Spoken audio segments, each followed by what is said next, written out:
Olá, vamos começar mais um podcast direto da Rádio Web Instituto Federal do Sertão Pernambucano, em Floresta. Meu nome é Vera Medeiros e vamos falar hoje sobre alguns repertórios, alguns pensadores que você pode colocar na sua redação do Enem e vamos pensar uns temas que poderiam ser, em que poderiam ser utilizados esses pensadores. É importante você analisar, você que está ouvindo esse podcast, a primeira parte do que nós vamos falar agora, a gente chama de repertório coringa. É aquele tipo de repertório que serve para muitos temas, tá? Então, guardar essas informações porque você pode se lembrar desta voz na hora da sua prova e agregar esse valor à sua redação com um repertório inteligente, interessante, para você casar com o tema que aparecer na prova de domingo no Enem 2023. Olha só, nós vamos começar com aquele coringa básico, aquele que é utilizado por muitos estudantes e, se feito de uma maneira inteligente na conexão com o argumento, ele vai ficar muito bom. É a obra O Cidadão de Papel, do jornalista Gilberto Dimenstein. Então, você pode falar da obra O Cidadão de Papel, não esqueça que isso vai aparecer entre aspas, ou você pode falar do conceito também, que vai aparecer entre aspas, cidadania de papel. O que é que Gilberto Dimenstein quer dizer com isso? Vamos ser breves, né? Na definição, na cidadania de papel, Dimenstein quer dizer que as leis estão muito bem postas no Brasil, elas são muito bem delimitadas, muito bem escritas, os direitos são defendidos nessas leis, mas na prática ela não acontece. Então, na sua redação, se você disser assim, de acordo com o conceito de cidadania de papel de Gilberto Dimenstein, do jornalista Gilberto Dimenstein, segundo o qual o cidadão não tem acesso efetivo aos seus direitos previstos em lei. Ponto. Então, você tem um coringaço aí, porque nós vamos discutir certamente o Brasil e seus problemas de ordem social, e esse é um repertório que você pode usar muito bem no seu texto de domingo. Outro coringa maravilhoso para essa redação se chama Milton Santos, o nosso geógrafo admirável, que em uma de suas palestras trouxe para nós o rico conceito da cidadania mutilada. Dá para perceber que há um encontro de pensamentos aí com Dimenstein também, porque em cidadania mutilada, Milton Santos, o geógrafo Milton Santos, quer dizer que os direitos não são acessíveis a todos os indivíduos do nosso país. E, por isso, há uma cidadania mutilada. Seria, então, se todos os cidadãos tivessem os mesmos direitos, acesso a esses direitos, nós teríamos uma cidadania plena. Olha como isso é um coringaço para a sua redação. E eu acho interessante que na palestra que ele deu e depois se transformou num texto, num livro, que tem uma coletânea de pensadores maravilhosos, ele faz uma separação assim explicativa sobre cidadania mutilada no trabalho. Quer dizer, olha, eu posso casar isso com o tema, né, que é a questão das oportunidades de ingresso. Então, se eu falar num tema sobre juventude e seu acesso à oportunidade de emprego, então cidadania mutilada no trabalho é um conceito maravilhoso. Cidadania mutilada na remuneração. Veja que este ano a gente discutiu muito a diferença salarial entre homens e mulheres e essa referência está casada com o pensamento de Milton Santos, né? Cidadania mutilada na remuneração. A cidadania mutilada nas oportunidades de promoção diz respeito à isonomia dentro dos ambientes de poder, dentro dos ambientes de trabalho. Então, a falta de isonomia que poderia ser por gênero, por raça. Vou dar um exemplo da atualidade. A mulher branca no Brasil ganha, em média, 70% do salário do homem exercendo a mesma função. Mas a mulher negra, ela ganha pouco mais de 50%, quer dizer, ela ainda ganha menos que a mulher branca no mercado de trabalho, exercendo a mesma função que o homem ou que outra mulher. Então, olha só, a cidadania mutilada da remuneração casa perfeitamente bem com um argumento como esse. Existe a cidadania mutilada nas oportunidades de promoção e de remuneração. Então, a gente pode fazer esse casamento no mercado, como a gente acabou de falar. A cidadania mutilada na localização, quer dizer, o meu direito de vir num espaço de dignidade, de viver nesse espaço de dignidade. E este ano nós discutimos muito o racismo ambiental. São áreas de vulnerabilidade em que as ações dos poderes públicos não chegam. Então, está muito casada com esse pensamento de Milton Santos, né? A cidadania mutilada da educação, quer dizer, ter acesso a uma educação de qualidade, isso é amplo pra caramba este ano, porque nós falamos de violência nas escolas, educação para os direitos humanos, o nível altíssimo de alfabetização entre as crianças brasileiras. O próprio MEC divulgou os dados de que 56% das crianças de segunda série no Brasil são analfabetas, é gravíssimo, né? Então, o acesso à leitura, é muito importante casar esse conceito de Milton Santos. E a cidadania mutilada na saúde, que é ter acesso a uma saúde de qualidade. Os avanços tecnológicos, a inteligência artificial que tem atuado dentro do setor de saúde no Brasil, quem de fato tem acesso a isso? Então, uma parcela muito pequena da sociedade. E é muito interessante você perceber que as cidadanias mutiladas, essa obra, né, que gerou esse conceito do geógrafo Milton Santos, então é riquíssimo para a sua redação de domingo. Seguindo com a nossa dica sobre repertório coringa, não poderia faltar, né, Bauman, o sociólogo, filósofo Zygmunt Bauman, que em sua obra Cegueira Moral, ele fala da perda da sensibilidade na modernidade líquida. Então, essa perda de sensibilidade, a ausência total de empatia pelo outro, em que ele diz, abre aspas, que a expressão é dele, as identidades estão privatizadas e não para as demandas da coletividade. Quer dizer, é o egoísmo, é o egocentrismo, é pensar só em si, nas suas próprias necessidades, sem perceber a necessidade do outro. Olha como essa obra é extremamente coringa para você aplicar na sua redação, quando você está falando de questões, por exemplo, pessoas em situação de rua, né? Que parcela real da sociedade se importa com essas pessoas? Os direitos humanos dentro do sistema prisional, então quem de fato se importa com isso? Então essa obra Cegueira Moral de Bauman, ela traz esse conceito maravilhoso para você aplicar nesse tipo de tema. A cegueira moral, portanto, é a ausência absoluta de empatia. Ainda com Bauman, nós trabalhamos este ano os direitos humanos dos refugiados, diante de tanta coisa que aconteceu, a morte de centenas de pessoas na costa da Grécia, ali na costa da Itália, enfim, os refugiados de guerra, o refugiado climático, refugiados da fome, refugiados políticos da Venezuela, por exemplo. Então, Bauman escreveu uma obra chamada Estranhos à Nossa Porta, e ele fala do conceito de pânico moral. Que conceito é esse que você pode aplicar na sua redação? É aquele sentimento social de que os imigrantes são sempre uma ameaça. Então, isso pode ser aplicado para temas sobre imigração, sobre refugiados. E quando a gente fala imigração, inclusive, pode ser dentro do próprio país, né? Essa rejeição ao outro, a diferença, enfim, é uma obra maravilhosa. Um coringaço 2023, a Constituição Federal, a Constituição Cidadã de 1988.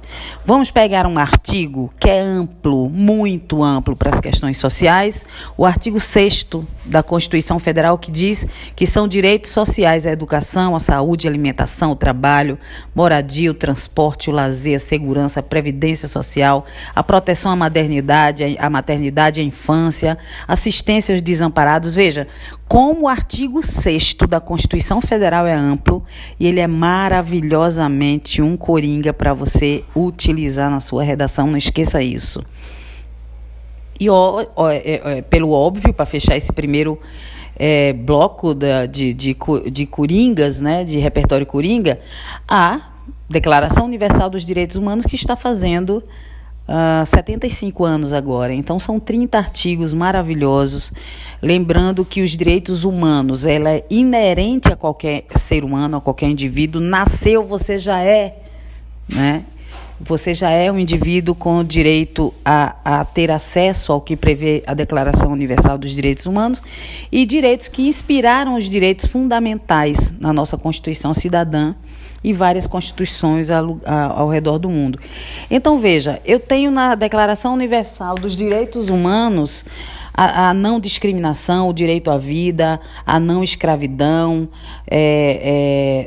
que o indivíduo não pode passar por tortura. E, portanto, a Declaração Universal dos Direitos Humanos resume no seu artigo 1º que todos nascemos livres e iguais. Você pode citar essa obra em vários temas e sem ter medo de errar, nem que você não tenha guardado o número do artigo da declaração. Não deixe de usar. Está previsto na Declaração dos Direitos Humanos tudo o que é necessário para a dignidade do indivíduo. Então, não tenha medo de citar, não. É um coringaço para a sua redação. Nós vamos seguindo, então, com esses repertórios. Eu queria lembrar uma obra muito bonitinha, também de Gilberto Dimenstein, que é O Cidadão Invisível. É a história de um garoto, morador em situação de rua, né? Ele tem problemas na família, vai viver nas ruas e daí, em determinado momento, na luta diária para vencer a desigualdade, a invisibilidade, ele se vê invisível. Ele percebe que é invisível ao olho do outro. É óbvio que Dimenstein está fazendo aí uma metáfora sobre exatamente o comportamento social com essas pessoas em situação de rua. O Cidadão Invisível é uma obra maravilhosa, é uma história em quadrinhos e você pode levar para a sua redação para tratar de invisibilidade social, né? No tema sobre pessoas em situação de rua é muito especial essa obra, mas também serve para outros temas. Bom, essa primeira etapa, portanto, foi de repertório coringa, muito popular para você usar na sua redação, não tenha medo, faça isso. E agora eu queria falar sobre uma abordagem que academicamente é muito forte e, se você se lembrar na sua redação, vai ser muito especial, que é o conceito de ninguémidade. Esse conceito nasce dentro de uma característica histórica pelo antropólogo Darcy Ribeiro, maravilhoso, em que ele dizia: quem é o povo brasileiro? Então, o povo brasileiro não é o europeu, não é naquela junção, né? A nossa identidade miscigenada. Ele não é mais o europeu, ele não é o indígena, ele não é o africano. Quem é o povo brasileiro? Essa busca pela identidade de um povo nascido dessa miscigenação latino, né? Então, quando se chega a essa descoberta, o povo brasileiro se descobre esse ser miscigenado latino, ele descobre, portanto, a identidade e a resposta. Quem é esse povo? E, portanto, o conceito de ninguémidade vai se perder aí, né? Porque passa-se a reconhecer uma identidade. Muito legal isso. E você pode aplicar essa questão em se tratando de representatividade, em temas sobre identidade, a importância do reconhecimento dessa identidade do indivíduo, do povo, né? De um povo, muito legal. E aí eu quero trazer agora o conceito de ninguémidade dentro de um olhar extremamente social do escritor Eduardo Galeano, quando ele fez o poema Os Ninguéms. De quem que ele está falando? Quem são os ninguéms? São as pessoas absolutamente desprovidas de direitos, aqueles que estão envoltos em extrema pobreza, estão envoltos em vulnerabilidade social, vulnerabilidade de trabalho, vulnerabilidade de moradia. Quem são os ninguéms? E no verso eu acho muito interessante quando ele diz assim: os ninguéms, os filhos de ninguém, os donos de nada, morrendo a vida. Muito interessante isso. Então, esse poema de Eduardo Galeano pode ser aplicado em temas sobre trabalho, sobre moradia, sobre pobreza, sobre fome, violência, qualquer tema dessa natureza, discriminação cultural, porque ele diz assim, os ninguéms não fazem arte, fazem artesanato, não tem cultura, tem folclore, não tem religião, tem superstição. Então, ele fala sobre o preconceito em torno dessas pessoas desprovidas de direitos. Não esqueça esse poema, Os Ninguéms, de Eduardo Galeano. E aí a gente passa a uma abordagem que eu gostaria muito que vocês lembrassem, com o conceito de decolonialidade. É um conceito que nasce dentro de um debate sobre desfazer a postura, o olhar, a cultura, os valores eurocêntricos que sempre dominaram a educação, o pensamento, o comportamento do nosso povo, né? E aí nós temos um grupo de pensadores, o grupo Modernidade e Colonialidade. E aí eu quero chamar a atenção para um nome inicialmente especial, Aníbal Quirano, que fala que nós precisamos aprender a nos libertar do espelho eurocêntrico. Então, isso vale para a educação para os direitos humanos, vale para desconstruir os discursos sobre os negros que geraram racismo estrutural no Brasil, segundo o filósofo e agora ministro Silvio Almeida. A educação decolonial, que Catharine Walsh, que faz parte do grupo, nos diz que faz com que o ser humano repense as histórias que lhe foram contadas num processo de reexistir. E aí, nesse processo de decolonialidade, a gente vai lembrar de Boaventura de Souza e junto com Walter Mignolo, que fala de o conceito que se deu sobre a natureza, né, quando os povos primitivos chamavam a terra de Pachamama, e que, quando passa a chamar a natureza, ele se coloca como um explorador desses recursos naturais, desconhecendo que ele faz parte dessa terra. Então, a educação decolonial serve para refazer valores e pensamentos a respeito de tantos assuntos que dá para você aplicar em vários temas dessa redação.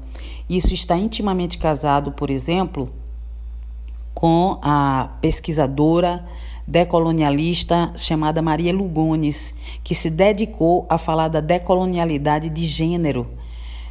O que a história construiu sobre a mulher, o que se construiu sobre as pessoas, os homossexuais, os transexuais. E ela fala que a decolonialidade é uma forma de libertação do gênero, no sentido não apenas de ordem social, mas também psicológica, filosófica. É muito importante essa abordagem, se um tema desse aparecer para você, tá?